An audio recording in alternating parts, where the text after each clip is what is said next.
नमस्कार दोस्तों, स्वागत है आपका आपके अपने YouTube channel exam Guru tips and tricks में। दोस्तों, जैसा कि मैंने बोला था, संडे टू संडे एक नई सीरीज मैं शुरू कर रहा हूं जिसमें 50 क्वेश्चन साइंस के लेकर आएंगे। ठीक है, और ये प्रश्न वही हैं जो प्रीवियसली एग्जाम में कहीं ना कहीं पूछे गए हैं, रेलवे के स्पेशली। ठीक है, तो पिछले 15 सालों में जो क्वेश्चन सबसे ज़्यादा पूछे गए हैं उनको हम करेंगे। 50 क्वेश्चन होंगे टोटल, और ये सीरीज आपकी संडे टू संडे चलती रहेगी। ठीक है, और लगभग मतलब चलती रहेगी, कंटिन्यू रहेगी जब तक आपके एग्जाम नहीं हो जाते हैं। जितने भी क्वेश्चन होते हैं कोई फ़र्क नहीं पड़ता। और ये जो 20 क्वेश्चंस की सीरीज जो डेली का डेली चलता है संडे छोड़ के, वो आपका 100 वीडियो तक चलेगा। साथ में आपको क्या क्या चीज़ें, देखो साइंस के लिए मैंने आपकी जिम्मेदारी ले ली है कि आपका railway group D NTPC prelims कोई भी एग्जाम दे रहे हो, किस प्रकार से आपको साइंस में अच्छा नंबर गेन करना है, 20 से 22 नंबर कैसे लाना है, उसके लिए मैंने 3-4 चीज़ें बताई हैं। पहला इंपॉर्टेंट चीज़ बताया यहाँ कि आप ये वाला पीडीएफ ले सकते हो, ये वाला पीडीएफ ले सकते हो। कैसे लेना है लिंक आपको डिस्क्रिप्शन में मिल जाएगा। ठीक है, तो यहाँ से पीडीएफ लेना है। पहला काम पीडीएफ को पीडीएफ से पढ़ाई करना है। दूसरा काम, डेली आपको 10 से 12 मिनट का वीडियो होता है, मैक्सिमम 15 मिनट का वो वीडियो होता है 20 क्वेश्चंस का। और उस 20 क्वेश्चंस को हम एक्सप्लेन भी करते हैं, यानी कि 20 से यानी कि 40-50 क्वेश्चंस आपके लगभग 50 क्वेश्चन तैयार हो जाते हैं एक ही वीडियो से। ठीक है, प्लस साथ में संडे ये वाला जो daily 50 question, Sunday to Sunday 50 question most important यहाँ पे करवाने वाला हूँ, इसको आपको देखना है। ठीक है, बस्ता न्यूमेरिकल के लिए कुछ लोगों ने बोला था, वो मैं कब करवाऊँगा, एग्ज़ाम का डेट कन्फर्म होने के बाद, एग्ज़ाम से 1 से 1.5 महीने पहले न्यूमेरिकल वाले टॉपिक में कंप्लीट करवा दूंगा। उसके लिए आप लोग एकदम परेशान मत होइए। साइंस के लिए आपका बहुत अच्छा हो जाएगा। साथ में मैथ के लिए आपको क्या करना है, डेली प्रैक्टिस सेट चल रही है 10 टॉप 10 क्वेश्चंस की, उसको देखते रहो। रीजनिंग की क्लासेस रुकी हुई है, तो उसके लिए भी आपके कमेंट्स आए थे, तो वो भी मैं जल्दी स्टार्ट करवाता हूँ। ठीक है, सौरभ सर जो आपको मैथ पढ़ा रहे हैं, और रीजनिंग के लिए मैंने उनसे बात की है, तो आगे रीजनिंग में स्टार्ट करवा दूंगा उनसे। ठीक है, तो अभी मैं साइंस पे फोकस कर रहा हूँ, तो साइंस आप भी फोकस करिए। साइंस आपको यहाँ पे 1 से 2 महीने का टारगेट लेके चलना है। इन 2 महीनों में साइंस को बहुत स्ट्रॉन्ग कर लेना है। ठीक है, तो ज़्यादा टाइम वेस्ट नहीं करेंगे। तो जिन लोगों ने पीडीएफ नहीं लिया ले लीजिए। साथ में जो लोग अभी अभी जुड़े हैं, पहली बार वीडियोज़ को देख रहे हैं, चैनल को सब्सक्राइब कर लीजिएगा। साथ में बेल का आइकन क्लिक कर लेना, जिससे सारे वीडियो के अपडेट एंड नोटिफिकेशन आपको टाइम टू टाइम मिलते रहे। पीडीएफ कैसे लेना है लिंक आपको डिस्क्रिप्शन में मिल जाएगा। और ये पीडीएफ ध्यान रखिएगा, रेलवे के अलावा और भी बहुत सारे एग्जामों में काम आने वाला है। ठीक है, तो पहले क्वेश्चन की बात करें, रेडियो एक्टिविटी की खोज किसने की थी। तो रेडियो एक्टिविटी की खोज किसने की थी, बहुत इंपॉर्टेंट क्वेश्चन है। हेनरी बैकुरल ने की थी। किसने की थी, हेनरी बैकुरल ने रेडियो एक्टिविटी की खोज की थी। कब की थी, 1896 में हेनरी बैकुरल ने रेडियो एक्टिविटी की खोज की थी, 1896 में। ध्यान रखिएगा, हेनरी बैकुरल जो थे कहाँ के थे, फ्रांस के वैज्ञानिक थे। कहाँ के थे, फ्रांस के थे। ठीक है, आगे चले। एंटीसेप्टिक सर्जरी का सूत्रपात किसने किया था, एंटीसेप्टिक सर्जरी का सूत्रपात किसने किया था, तो ये ध्यान रखिएगा किसने किया था, जोसेफ लिस्टर ने। किसने किया था, जोसेफ लिस्टर ने। सारे क्वेश्चन इंपॉर्टेंट है, एक भी आपको छोड़ना नहीं है। हो सके तो 1 लाइनर नोट्स बनाते चलो, चाहे टॉप 10 20 क्वेश्चन हो, चाहे आपके ये 50 क्वेश्चन हो, इनको 1 लाइनर बना के लिखते चलो। डेली का डेली याद करते रहो, तो वो आपके लिए बेटर होगा। और संडे था, इसलिए मैंने सोचा संडे के लिए स्पेशल सीरीज शुरू करनी चाहिए। ठीक है, तो आज का ये वीडियो बहुत इंपॉर्टेंट है। तो एंटीसेप्टिक सर्जरी का सूत्रपात किसने किया था, जोसेफ लिस्टर ने। आगे चले। 1948 या 1948 में गठित परमाणु ऊर्जा आयोग के अध्यक्ष कौन थे। परमाणु ऊर्जा आयोग जो गठित की गई थी, ध्यान रखिएगा कब गठित की गई थी, 1948। और यहाँ पे डेट के याद रखिएगा 1 मार्च, डेट 1 मार्च याद रखिएगा। इसके प्रथम अध्यक्ष कौन थे, होमी जहांगीर भाभा। कौन थे, Homi Jahangir Bhabha. Option number C इसका राइट आंसर हो जाएगा। आगे चले। E बराबर mc², आपको पता है आइंस्टीन का द्रव्यमान ऊर्जा समीकरण का प्रतिपादन किसने किया था, तो यहाँ पे ऑप्शन नंबर ए हो जाएगा, अल्बर्ट आइंस्टीन। अल्बर्ट आइंस्टीन ने किया था E बराबर mc² का प्रतिपादन। आगे चले। क्वेश्चन नंबर 5 की बात करें, सापेक्षिकता का सिद्धांत, अंग्रेजी में बात करें थ्योरी ऑफ रिलेटिविटी का सिद्धांत किसने दिया था। बहुत इंपॉर्टेंट क्वेश्चन, किसने दिया था, आइंस्टाइन ने दिया था। आइंस्टाइन ने दिया था। आइंस्टाइन को ध्यान रखिएगा आधुनिक भौतिकी का पिता भी बोला जाता है। ठीक, आगे चले। क्वेश्चन नंबर 6 की बात करें, भारतीय अंतरिक्ष अनुसंधान संस्थान कहाँ स्थित है। भारतीय अंतरिक्ष अनुसंधान संस्थान की बात करें तो बेंगलोर में स्थित है। कहाँ पे, बेंगलोर में भारतीय अंतरिक्ष अनुसंधान संस्थान स्थित है। ठीक है, ध्यान रखिएगा इसकी स्थापना किसने की थी? स्थापना भी ध्यान रखिएगा, भारतीय अंतरिक्ष अनुसंधान संस्थान की स्थापना किसने की थी? इसको हम इसरो बोलते हैं। आपने ISRO नाम सुना होगा, इंडियन स्पेस रिसर्च ऑर्गेनाइजेशन। मैं लिख देता हूँ, इंडियन स्पेस रिसर्च ऑर्गेनाइजेशन इसका पूरा नाम है इसरो का।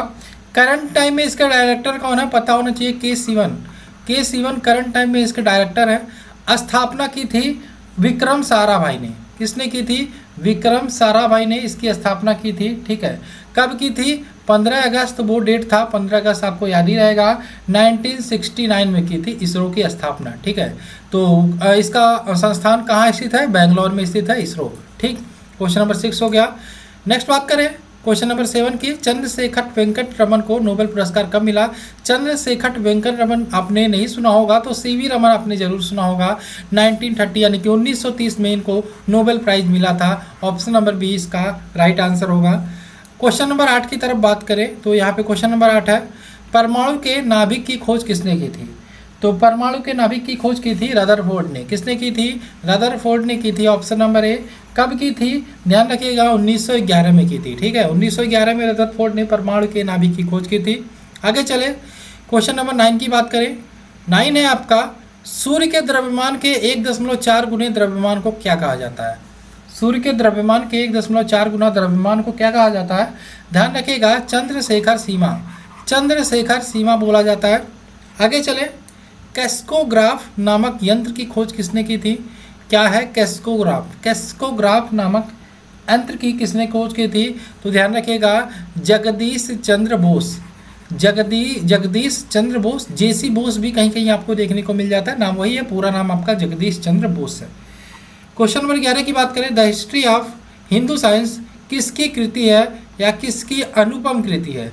क्या है question? The history of Hindu science किसकी अनुपम कृति है? तो ध्यान रखिएगा, मेघनाथ शाह की। किसकी? मेघनाथ शाह की अनुपम कृति है the history of Hindu science. आगे चले, चेचक के टीके की खोज किसने की थी? बहुत इंपॉर्टेंट क्वेश्चन है सारे, 50 के 50 हो। एक भी क्वेश्चंस को आप हल्के में मत लेना। ठीक है, चेचक के टीके की खोज किसने की थी? यहाँ पे आंसर बताइए इसका। एडवर्ड जेनर ने। किसने की थी? एडवर्ड जेनर ने की थी। ऑप्शन नंबर सी इसका राइट आंसर होगा। आपसे मैं एक और चीज़ बोलना चाहता हूँ, कमेंट कर दिया करो हर वीडियो में, कुछ भी वीडियो कैसा लगा, और अगर जो प्रैक्टिस सेट चल रहा है तो आप अपना स्कोर भी कमेंट जरूर करो कि 50 क्वेश्चन है, 20 क्वेश्चन है, 20 में आपने कितने क्वेश्चन सही किए, आपको कितने आते थे, 50 में आपको कितने आते थे। ठीक है, एकदम सही ईमानदारी से कमेंट कर दिया करो। चेचक के टीके की खोज किसने की थी? एडवर्ड जेनर ने की थी। ऑप्शन नंबर सी इसका राइट आंसर होगा। नेक्स्ट क्वेश्चन की बात करें, किसने बताया पृथ्वी अपने अक्ष पर घूमती है और सूर्य की परिक्रमा करती है? सर्वप्रथम किसने बताया? तो ध्यान रखिएगा, सर्वप्रथम बताया था आर्यभट्ट ने। ऑप्शन नंबर ए इसका राइट आंसर हो जाएगा।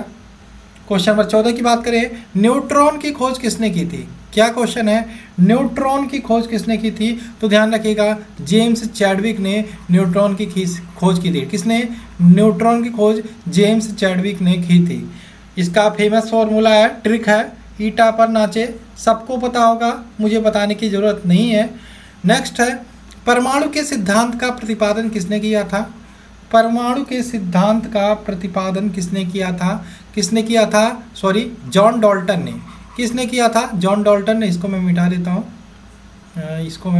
हूँ, जॉन मेंडल नहीं, जॉन डाल्टन ने किया था। किसने? जॉन डाल्टन ने किया था परमाणु के सिद्धांत का प्रतिपादन सर्वप्रथम। द ओरिजिन ऑफ स्पेसीज किसकी रचना है? द ओरिजिन ऑफ स्पेसीज किसकी रचना है? क्वेश्चन है, द ओरिजिन ऑफ स्पेसीज किसकी रचना है? तो ये रचना है चार्ल्स डार्विन की। Option number A, Charles Darwin की रचना है the origin of species. Next question की बात करें, क्वेश्चन नंबर 17, राष्ट्रीय विज्ञान दिवस कब मनाया जाता है? तो ध्यान रखिएगा, अच्छा क्वेश्चन है, 28 फरवरी को राष्ट्रीय विज्ञान दिवस मनाया जाता है। ठीक, नेक्स्ट क्वेश्चन की बात करें, हाइड्रोजन को तत्व के रूप में सर्वप्रथम किसने खोजा था? हाइड्रोजन को तत्व के रूप में सर्वप्रथम किसने खोजा था? तो ध्यान रखिएगा, हेनरी कैवेंडिश ने हाइड्रोजन को तत्व के रूप में सर्वप्रथम खोजा था 1766 में। कब? 1766 में। हेनरी कमंडिस इसका राइट आंसर हो जाएगा।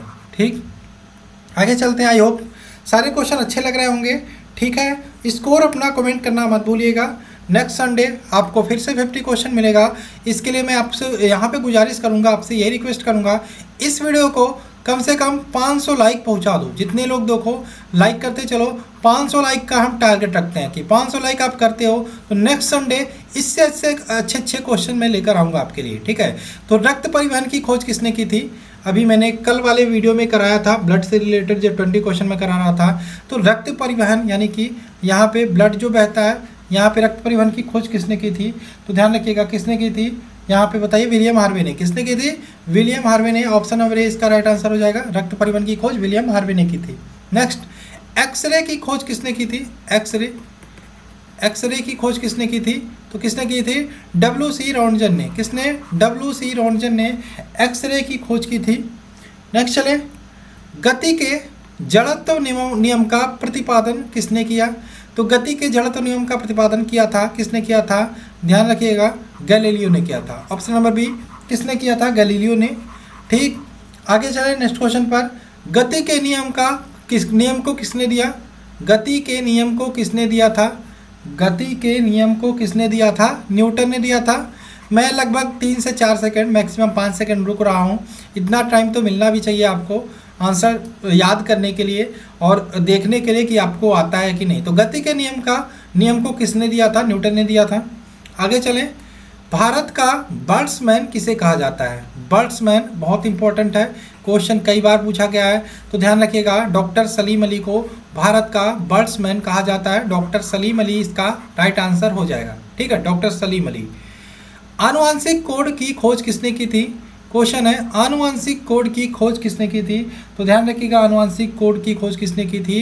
हरगोविंद खुराना ने की थी। ऑप्शन नंबर डी इसका राइट आंसर होगा। हरगोविंद खुराना ने आनुवांशिक कोड की खोज की थी। Option number D. ठीक है, हरगोविंद खुराना। क्वेश्चन नंबर 25 की बात करें, टेलीस्कोप का निर्माण किसने किया था? टेलीस्कोप का निर्माण किसने किया था? गैलीलियो ने। किसने किया था? गैलीलियो ने किया था। ऑप्शन नंबर डी इसका राइट आंसर हो जाएगा, गैलीलियो। ठीक, क्वेश्चन नंबर 26 की बात करें, लाइसोसोम की खोज किसने की थी? लाइसोसोम की खोज किसने की थी? तो लाइसोसोम की खोज की थी डी ने। किसने की थी? डी ने। ठीक, डी ने। सेल वाला टॉपिक मैंने कराया था तो उसमें मैंने बताया था डी ने लाइसोसोम की खोज की थी। प्राकृतिक चयन का सिद्धांत किसने दिया? प्राकृतिक चयन का सिद्धांत किसने दिया था? तो ध्यान रखिएगा, चार्ल्स डार्विन ने।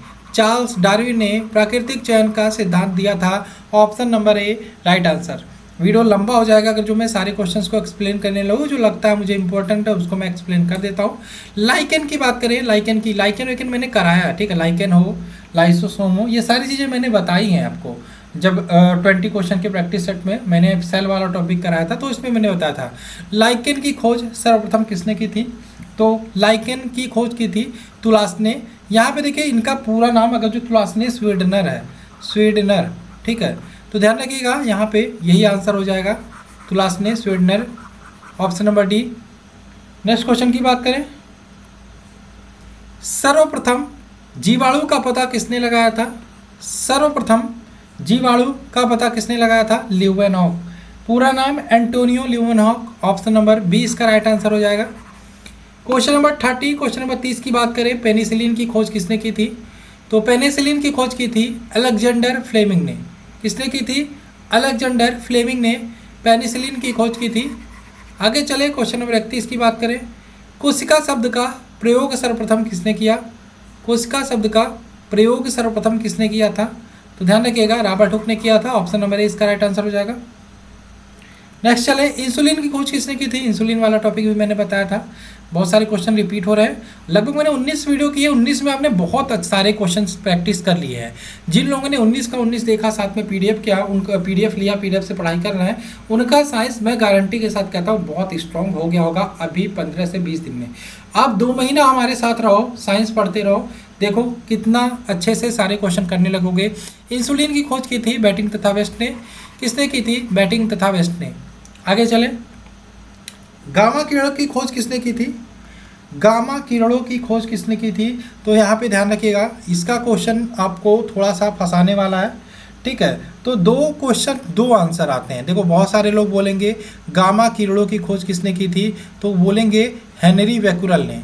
तो मैं यहाँ पे क्लियर कर देता हूँ, ध्यान रखना, बैकुरल ने, हेनरी बैकुरल ने गामा किरणों की खोज की थी। और यहाँ पे कुछ लोग कहेंगे पाल विलार्ड ने, पाल विलार्ड ने।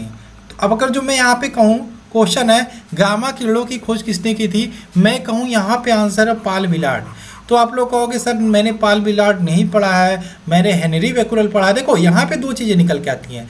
गामा किरणों की खोज की थी पाल विलार्ड ने, नामकरण किया था हेनरी बैकुरल ने। अब हेनरी बैकुरल ज़्यादा एग्जाम में आता है, तो पाल विलार्ड ऑप्शन में नहीं होता, तो यहाँ पे हेनरी बैकुरल लगा देते हो और आप हेनरी बैकुरल पढ़ ही रहे हो। लेकिन ध्यान दोनों रखना, मान लो इस प्रकार से आंसर आ गया, आपका हेनरी बैकुरल दिया ही नहीं है तो पॉल विलार्ड लगाओगे, ठीक है। तो खोज किसने की थी, पॉल विलार्ड ने। नामकरण किसने किया था, हेनरी बैकुरल ने। दोनों नाम आपको याद रखना है, ठीक है। दोनों ऑप्शन में आ जाए तब आप क्या लगाओगे, पाल विलार्ड लगाओगे, ठीक है। नहीं ऑप्शन में पाल विलार्ड है तभी आप हेनरी बैकुरल लगाओगे, नहीं तो पाल विलार्ड आपका यहाँ पे राइट आंसर है। गामा किरण की खोज किसने की थी, पाल विलार्ड ने की थी, ठीक है। आगे चले, रेबीज के टीके की खोज किसने की थी, रेबीज के टीके की खोज की थी लुई पाश्चर ने। लुई पाश्चर ने रेबीज के टीके की खोज की थी। क्वेश्चन नंबर 35 की बात करें, प्राकृतिक चरण होगा, नेचुरल सिलेक्शन का नियम का प्रतिपादन किसके द्वारा किया गया, के नियम का प्रतिपादन किसके द्वारा किया गया था, ध्यान रखिएगा, चार्ल्स डार्विन के द्वारा। किसके द्वारा, चार्ल्स डार्विन के द्वारा। ऑप्शन नंबर सी इसका राइट आंसर होगा। नेक्स्ट, ऑक्सीजन की खोज किसने की थी, बहुत ही अच्छा क्वेश्चन। ऑक्सीजन की खोज किसने की थी, सिले और प्रिस्टले ने। सिले और प्रिस्टले ने ऑक्सीजन की खोज की थी। आगे चले नेक्स्ट क्वेश्चन पर, गुरुत्वाकर्षण नियमों का आविष्कारक कौन है, गुरुत्वाकर्षण नियमों के आविष्कारक कौन है, तो गुरुत्वाकर्षण नियमों के आविष्कारक कौन है, न्यूटन है, न्यूटन है। कितने नियम दिए थे, 3 नियम दिए थे। विक्रम साराभाई स्पेस सेंटर कहाँ है, विक्रम साराभाई, हमने इसरो के बारे में पढ़ा, इसरो कहाँ है, बेंगलोर में। विक्रम साराभाई पूछे तो कहाँ पे है, तिरुवनंतपुरम में है, कहाँ पे है, तिरुवनंतपुरम में है। आगे चले, कवकों के अध्ययन को क्या कहते हैं, कवकों के अध्ययन को क्या कहते हैं, तो क्या कहते हैं, माइकोलॉजी, क्या कहते हैं, माइकोलॉजी, ऑप्शन नंबर ए। आगे चले क्वेश्चन नंबर 40, सिक्कों के अध्ययन को क्या कहा जाता है, सिक्कों के अध्ययन को कहा जाता है न्यूमिस्मेटिक। नाम ही थोड़ा हिंदी में अजीब सा हो जाता है, इंग्लिश लिखा रहता तो पढ़ने में मज़ा भी आता, अच्छा भी लगता है, न्यूमिस्मेटिक। लेकिन कुछ बच्चे डिमांड भी कर रहे हैं इंग्लिश में लाने की, इंग्लिश हिंदी दोनों बायलिंगुअल करने की, लेकिन 95% बच्चे हिंदी मीडियम के हैं, तो थोड़ा सा टाइपिंग का इशू हो जाता है, ठीक है। हिंदी सिक्कों का अध्ययन क्या कहलाता है, न्यूमिस्मेटिक, ठीक है। आगे चले, सेलुलर और मॉलिक्यूलर जीव विज्ञान केंद्र कहाँ स्थित है, सेलुलर और मॉलिक्यूलर जीव विज्ञान केंद्र कहाँ स्थित है। बाकी सौरभ सर जो मैथ पढ़ा रहे हैं वो हिंदी इंग्लिश यानी कि बायलिंगुअल करते हैं। सेलुलर और मॉलिक्यूलर जीव विज्ञान केंद्र कहाँ स्थित है, तो ध्यान रखिएगा हैदराबाद में है। कहाँ पे है, हैदराबाद में है। नेक्स्ट बात करें, centre for DNA fingerprint and diagnostic centre कहाँ अवस्थित है, centre for DNA fingerprint and diagnostic कहाँ अवस्थित है, तो ये भी आपका हैदराबाद में अवस्थित है। ऑप्शन नंबर डी इसका राइट आंसर हो जाएगा। क्वेश्चन नंबर 43 की बात करें, आधुनिक वर्गीकरण का पिता किसे कहा जाता है, तो ध्यान रखिएगा कैरोलस लीनियस को, कैरोलस लीनियस को आधुनिक वर्गीकरण का पिता कहा जाता है। Option number D. Next question की बात करें, क्वेश्चन नंबर 44, कोशिका का अध्ययन क्या कहलाता है, तो कोशिका का अध्ययन क्या कहलाता है, cytology. Option number C, cytology में क्या करते हैं, कोशिका का अध्ययन करते हैं। ऑप्शन नंबर सी इसका राइट आंसर होगा। नेक्स्ट है, कोशिका सिद्धांत का प्रतिपादन किसने किया था, कोशिका सिद्धांत का प्रतिपादन किसने किया था, तो ध्यान रखिएगा स्लाइडन एवं स्वान ने कोशिका सिद्धांत का प्रतिपादन किया था। ऑप्शन नंबर 20 का राइट आंसर होगा। नेक्स्ट, शैवालों के अध्ययन क्या कहलाता है, तो शैवालों का अध्ययन जब भी पूछे तो ध्यान रखिएगा फाइकोलॉजी। कवकों का अध्ययन माइकोलॉजी, शैवालों का अध्ययन फाइकोलॉजी, ठीक। क्वेश्चन नंबर 47 की बात करें, नेशनल केमिकल लेबोरेटरी कहाँ स्थित है, नेशनल केमिकल लेबोरेटरी पुणे में स्थित है। कहाँ पे है, पुणे में। ऑप्शन नंबर बी, पुणे में स्थित है। नेक्स्ट, मलेरिया रिसर्च सेंटर कहाँ स्थित है, मलेरिया रिसर्च सेंटर तो मलेरिया रिसर्च सेंटर की बात करें कहाँ है, दिल्ली में है। ऑप्शन नंबर बी यहाँ पे राइट आंसर होगा, दिल्ली में है मलेरिया रिसर्च सेंटर। नेक्स्ट, अंगूरों का उत्पादन संबंधित है, अंगूरों का उत्पादन ध्यान रखिएगा विटीकल्चर, विटीकल्चर से संबंधित है, ठीक है, option number D. Next question की बात करें, आज के वीडियो का लास्ट क्वेश्चन, नेत्र रोग का चिकित्सक कहलाता है। देखो आपसे मैं रिक्वेस्ट करूंगा स्कोर जरूर बताना कि जो आपने पूरा वीडियो देखा है।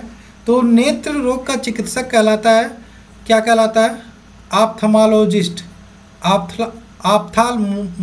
क्या है, ऑप्थेल्मोलॉजिस्ट, ठीक है, ऑप्थेल्मोलॉजिस्ट कहलाता है नेत्र रोग का चिकित्सक। ऑप्शन नंबर बी इसका राइट आंसर होगा। तो आशा है आपको ये वीडियो पसंद आई होगी, सारे क्वेश्चन अच्छे लगे होंगे। तो मैं 3-4 चीज़ें बोलना चाहूँगा, नए हो तो सब्सक्राइब कर लेना, वीडियो को शेयर करना मत भूलना। और यहाँ पे मैंने टारगेट रखा है 500 लाइक का, जितनी जल्दी आप कंप्लीट कर दोगे तो नेक्स्ट संडे मैं इससे अच्छे अच्छे क्वेश्चंस लेकर आऊँगा आपके लिए।